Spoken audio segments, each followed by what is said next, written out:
اعوذ باللہ من الشیطان الرجیم بسم اللہ الرحمن الرحیم۔ عزیز طلباء السلام علیکم۔ گورنمنٹ ڈگری کالج فورٹ عباس کی طرف سے اردو کے لیکچر میں خوش آمدید۔ آج ہم سبق نمبر 4 محنت پسند خرد مند کی عبارت نمبر 4 کی تشریحات پڑھیں گے۔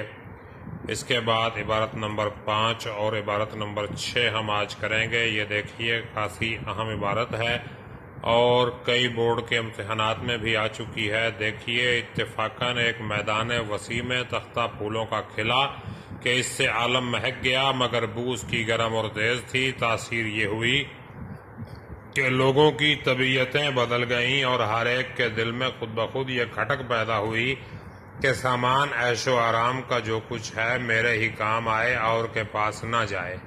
اس غرض سے اس گلزار میں گلگشت کے بہانے کبھی تو فریب کے جاسوس اور کبھی سینہ زوری کے شیاطین آ کر چالاکیاں دکھانے لگے۔ سیاق و سباق کیا ہے اس کا؟ زیر تشریح عبارت سے پہلے مصنف بتاتے ہیں کہ جب انسان کی زندگی گناہوں سے آلودہ نہ ہوئی تھی، لوگ خوشحال زندگی بسر کرتے تھے۔ دنیا میں صرف ایک ہی ملک ہوتا تھا، یہ ملک فراغ تھا۔ اس کا بادشاہ خسرو آرام نہایت نیک سیرت تھا۔ وہ لوگوں سے کوئی خراج باج نہیں مانگتا تھا۔ تمام لوگ بے فکری کی زندگی گزارتے تھے۔ زیر تشریح عبارت کے بعد مصنف کہتے ہیں کہ اچانک ایک میدان وسیع میں ایک تختہ پھولوں کا کھلا، جس کی تیز اور گرم بو سے سب کی طبیعتیں بدل گئیں۔ احتیاج و افلاس نے اس صورتحال کا فائدہ اٹھایا اور ملک فراغ میں برائیاں اور بیماریاں پھیلا دیں۔ لوگوں نے نجات کے لیے تدبیر اور مشورہ سے مدد طلب کی۔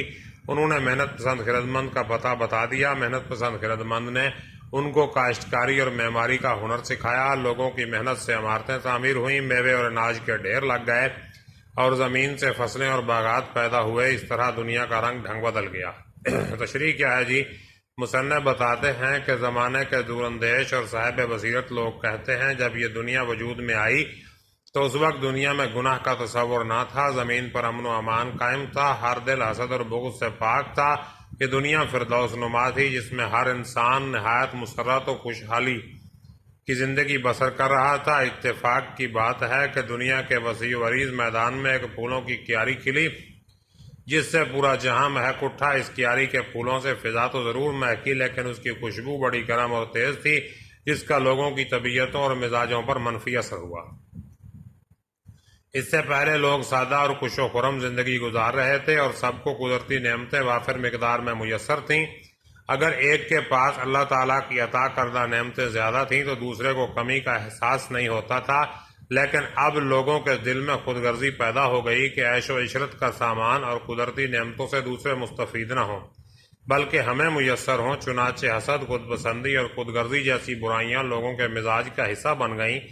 ہمیشہ سے دستور ہے جب کبھی دو لڑتے ہیں تو تیسرا فائدہ اٹھاتا ہے۔ چنانچہ اس دنیا میں جس کو مصنف نے باغ سے تشبیہ دی ہے، اس باغ میں سیر کے بہانے کبھی تو فریب کے جاسوس اور کبھی سینہ زوری کے شیاطین آ کر ہیلا و مکر و فریب اور چالاکیاں دکھانے لگے اور لوگوں کو ایک دوسرے سے متنفر کر دیا، جس کی وجہ سے وہ ایک دوسرے کے دشمن بن گئے۔ دیکھتے ہی دیکھتے ہر طرف لوٹ مار اور قتل و غارت شروع ہو گئی۔ لوگوں میں گھمنڈ، خود پسندی اور خود غرضی اور حسد جیسے منفی جذبے پرورش پانے لگے۔ عبارت نمبر 5 دیکھیے۔ اس بدنیتی کی سزا یہ ہوئی کہ احتیاج و افلاس نے بزرگانہ لباس پہنا اور ایک پیرزادے بن کر آئے۔ حضرت انسان کے طمع خام کے خمیر تھے۔ خسرو آرام کی عقیدت چھوڑ کر ان کی طرف رجوع ہوئے، چنانچہ سب ان کے مرید اور معتقد ہو گئے اور ہر شخص اپنے تئیں حاجت مند ظاہر کر کے فخر کرنے لگا۔ مقام افسوس یہ ہے کہ اس بدنیت نحس قدم کے آنے سے ملک فراغ کا رنگ بالکل بدل گیا، یعنی انواع و اقسام کی حاجتوں نے لوگوں کو آن گھیرا۔ سیاق و سباق کیا ہے جی اس کا؟ تشریح طلب عبارت سے پہلے مصنف کہتے ہیں کہ جب انسان کی زندگی گناہوں سے آلودہ نہ ہوئی تھی تو لوگ خوشحال زندگی بسر کر رہے تھے۔ دنیا میں صرف ایک ہی ملک ہوتا تھا، یہ ملک فراغ تھا۔ اس کا بادشاہ خسرو آرام نہایت نیک سیرت تھا۔ وہ لوگوں سے کوئی خراج باج نہیں مانگتا تھا۔ تمام لوگ بے فکری سے زندگی گزارتے تھے۔ اچانک ایک میدان وسیع میں ایک تختہ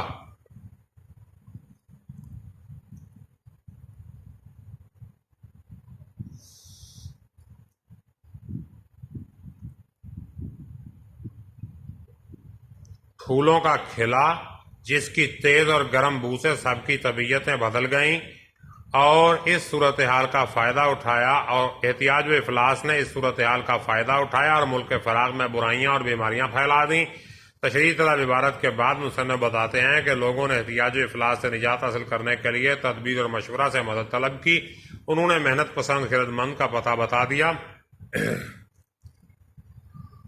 محنت پسند خرد مند نے ان کو کاشتکاری اور معماری کا ہنر سکھایا۔ لوگوں کی محنت سے عمارتیں تعمیر ہوئیں، میوے اور اناج کے ڈھیر لگ گئے اور زمین سے فصلیں اور باغات پیدا ہوئے۔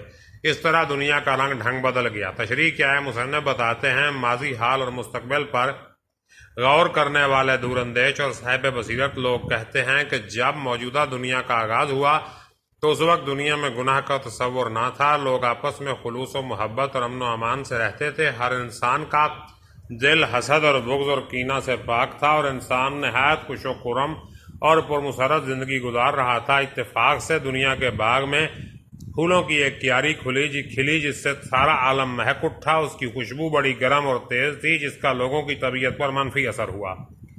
آغاز زمانہ میں لوگ سادہ زندگی گزارتے تھے اور قدرتی نعمتیں وافر مقدار میں ہر ایک کو میسر تھیں۔ وقت گزرنے کے ساتھ ساتھ لوگوں کی طبیعتیں بدل گئیں، نیتوں میں فتور آ گیا اور ہر کوئی یہ خیال کرنے لگا کہ اس کے پاس ہر شے ضرورت سے زیادہ ہو، اور وہ امیر بھی اس وقت کہلائے گا جب اس کا ہمسایہ محتاج ہو۔ جب انہیں ہمسائے خوشحال نظر آتے تو وہ ان سے حسد کرتے اور اپنے آپ کو محتاج خیال کرتے تھے۔ چنانچہ مصنف بتاتے ہیں کہ انسان کو اس کی نیت کی خرابی کی یہ سزا ملی کہ احتجاج و افلاس نے بزرگوں جیسا لباس پہنا اور مرشدوں کے بیٹوں کا روپ دھار کر لوگوں کے درمیان آئے تاکہ لوگ انہیں پاک باز اور پرہیزگار سمجھیں اور سب ان کے مطیع ہو جائیں اور انہیں مفلس و محتاج بنا دیں۔ بقول تھی اپدیش افلاس ہی تمام مصائب کی جڑ ہے۔ چنانچہ ایسا ہی ہوا۔ انسان کے خمیر میں حرص و طمع اور لالچ ایسے بھی شامل ہے، اس لیے سب نے خسرو آرام جیسے فرشتہ صفت اور نیک سیرت بادشاہ کی عقیدت و ارادت مندی چھوڑ کر سب احتجاج و افلاس کی طرف متوجہ ہوئے اور ان کی عقیدت مندی شروع کر دی۔ ہر شخص ان کی اطاعت و وفاداری کو اپنے لیے سعادت سمجھنے لگا۔ مزید برآں ہر شخص اپنے آپ کو محتاج اور ضرورت مند ظاہر کر کے فخر کرنے لگا اور ہر کوئی اپنی خواہشات کی تکمیل کے لیے جائز و ناجائز حربے استعمال کرنے لگا۔ جب ان میں سے کسی کی کوئی خواہش پوری نہ ہوئی تو وہ اپنے آپ کو ضرورت مند ظاہر کرنے میں عار محسوس نہ کرتا۔ حالانکہ حضرت جنید بغدادی کا فرمان مبارک ہے، جوان مردی یہ ہے کہ اپنی حاجت کسی کے پاس نہ لے جاؤ۔ سبھی لوگ خواہشات کے غلام بن کر رہا تو آرام اور امن و سلامتی کی دولت سے محروم ہو گئے۔ لوگ خود غرضی اور حسد کا شکار ہو کر آپس کے خلوص و محبت اور اتفاق جیسی قیمتی متاع سے ہاتھ دھو بیٹھے۔ افسوس کا مقام یہ ہے کہ اس نحوست اور ناپاک قدموں والے احتجاج و افلاس کے آنے کی وجہ سے خوشحالی اور خوشیوں کا گہوارہ ملک فراغ کا رنگ ڈھنگ بالکل بدل کر رہ گیا اور قسم قسم کی ضرورتوں نے انسانوں کو اپنے حصار میں لے لیا۔ سدا بہار موسم 4 موسموں میں منقسم ہو گیا۔ زمین بنجر اور ناقابل کاشت ہو گئی، غلے کی قلت ہو گئی، قحط نے انسانوں کو بدحال کر دیا۔ طرح طرح کی بیماریوں اور آفتوں نے انسانی زندگی کو لاچار اور ببال بنا دیا۔ سب اپنی موجودہ حالت پر افسوس کرنے لگے اور اپنے کیے پر پچھتائے۔ بیکن کا قول ہے، کامیابی صرف ایک بار دروازہ کھٹکھٹاتی ہے مگر مصیبت دن رات میں کئی مرتبہ تم پر حملہ کرتی ہے۔ آگے دیکھیے عبارت نمبر 6 ہے، عالم کا رنگ بے رنگ دیکھ کر تدبیر اور مشورہ 2 تجربہ کار دنیا سے کنارہ کش ہو گئے تھے اور ایک سیب کے درخت میں جھولا ڈالے الگ باغ میں جھولا کرتے تھے۔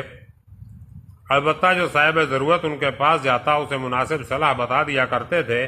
یہ سب مل کر ان کے پاس گئے کہ برائے خدا کوئی ایسی راہ نکالیے جس سے احتیاج و افلاس کی بلا سے بندگان خدا کو نجات ہو۔ سیاق و سباق کیا ہے؟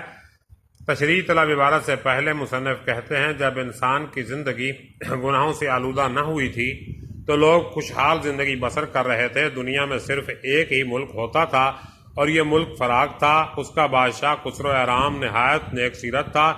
وہ لوگوں سے کوئی خراج باج نہیں مانگتا تھا۔ جب لوگ بے فکری کی زندگی گزارتے تھے، اچانک ایک میدان وسیع میں ایک تختہ پھولوں کا قلعہ جس کی تیز اور گرم بو سے سب کی طبیعتیں بدل گئیں۔ احتیاج و افلاس نے اس صورتحال کا فائدہ اٹھایا اور ملک فراغ میں برائیاں اور بیماریاں پھیلا دیں۔ تشریح طلب عبارت کے بعد مصنف بتاتے ہیں کہ لوگوں نے احتیاج و افلاس سے نجات حاصل کرنے کے لیے تدبیر اور مشورہ سے مدد طلب کی۔ انہوں نے محنت پسند خردمند کا پتہ بتا دیا۔ محنت پسند خردمند نے ان کو کاشتکاری اور معماری کا ہنر سکھایا۔ لوگوں کی محنت سے عمارتیں تعمیر ہوئیں، میوے اور اناج کے ڈھیر لگ گئے اور زمین سے فصلیں اور باغات پیدا ہوئے۔ اس طرح دنیا کا رنگ ڈھنگ بدل گیا۔ تشریح جی، مصنف بتاتے ہیں کہ ماضی، حال اور مستقبل پر نظر رکھنے والے صاحب بصیرت اور دور اندیش حضرات کہتے ہیں کہ جب دنیا کا آغاز ہوا تو اس وقت دنیا میں گناہ کا وجود نہ تھا، سبھی لوگ آپس میں محبت و مروت اور امن و آشتی سے رہتے تھے، ہر انسان کا دل حسد اور بغض سے پاک تھا اور ہر انسان نہایت خوش و خرم اور پرمسرت زندگی گزار رہا تھا۔ اتفاق سے دنیا کے باغ میں پھولوں کی ایک کیاری کھلی جس سے سارا عالم مہک اٹھا۔ اس کی خوشبو بڑی گرم اور تیز تھی جس کا لوگوں کی طبیعت پر منفی اثر ہوا، لوگوں کی طبیعتیں بدل گئیں اور لوگوں کی نیتوں میں فتور آ گیا۔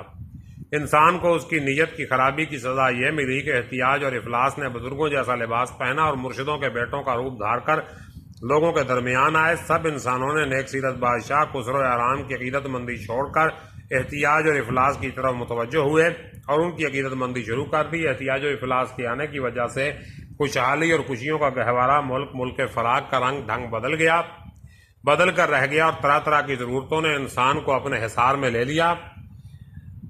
سدا بہار موسم 4 موسموں میں منقسم ہو گیا، زمین بنجر اور ناقابل کاشت ہو گئی، غلے کی قلت ہو گئی، مختلف قسم کی بیماریوں اور آفتوں نے انسان کو لاچار و مجبور بنا دیا۔ یہ دنیا جس کو مصنف نے باغ سے تشبیہ دی ہے، اس میں 2 دانش مند اور تجربہ کار تدبیر اور مشورہ رہتے تھے جن سے ہر شخص گاہے بگاہے رجوع کرتا تھا۔ لوگ مشورہ کر کے تدبیر کا سہارا لیا کرتے تھے۔ معاشرے کی تباہی و بربادی دیکھ کر تدبیر مشورہ دنیا کے باغ سے الگ تھلگ ہو گئے اور باغ میں سیب کے درخت پر جھولا ڈال کر جھولا کرتے تھے، کیونکہ لوگوں نے ان سے رابطہ کرنا اور عمل میں لانا چھوڑ دیا تھا۔ اس لیے مشورہ اور تدبیر نے بھی لاپرواہی کا مظاہرہ کیا۔ کسی بھی قوم کا زوال کا ایک سبب یہ بھی ہوتا ہے کہ اس کے افراد آپس میں مشاورت اور کوشش نہیں کرتے۔ اگر لوگوں میں کوئی مشورہ اور تدبیر کے پاس صلاح مشورے کے لیے جاتا تو یہ اس کی بھرپور رہبری اور رہنمائی کرتے کہ اس سے مسئلہ کا حل تجویز کر کے دیتے۔ شیخ سعدی کا فرمان، دوست وہ ہے جو مصیبت اور پریشانی میں دوست کا ساتھ دے۔ مصنف مزید بتاتے ہیں کہ دنیا کے باغ کے سب لوگ احتیاج و افلاس سے عاجز ہو گئے، انہیں جلد ہی اپنی کوتاہیوں، خرابیوں اور بگاڑ کی شدت سے احساس ہو گیا اور سب مل کر مشورہ اور تدبیر کے پاس گئے اور ان سے التجا کی کہ خدا کے لیے بنی نوع انسان کی مصیبتوں اور پریشانیوں کا حل نکالیے اور ایسا حل تجویز کیجیے کہ مخلوق خدا کو احتیاج و افلاس جیسی ناپاک قدموں والی بلا سے چھٹکارا نصیب ہو۔ شیکسپیئر نے بجا کہا ہے، خدا مصیبتوں کو قائم رکھے کیونکہ انہی کی بنا پر ہم دوست دشمن کو پہچان لیتے ہیں۔ اور بقول شاعر، مصیبت کا بھی ایک مقصد ہے دنیا حوادث میں کہ ایک ٹھوکر لگے اور آدمی ہوشیار ہو جائے۔ مصنف آخر میں بتاتے ہیں کہ مشورہ اور تدبیر پہلے تو ہم سب پر برہم ہوئے کہ یہ سب تمہارے اپنے ہاتھوں کے کرتوت ہیں، اب اس سے نجات کا ایک ہی راستہ ہے، محنت پسند خرد مند جو احتیاج و افلاس کا بیٹا ہے سے ملیں، وہ ضرور تمہارے لیے کوئی حل تلاش کرے گا۔ تو عزیز طلبہ، آج کے لیے بس اتنا ہی، باقی 3 عبارتیں رہ گئی ہیں وہ انشاءاللہ کل پڑھیں گے اور اس کے بعد ہم اگلا سبق اکبری کی ہم آخریں پڑھیں گے۔ تب تک کے لیے اجازت دیجیے، اپنا خیال رکھیے گا، اللہ حافظ۔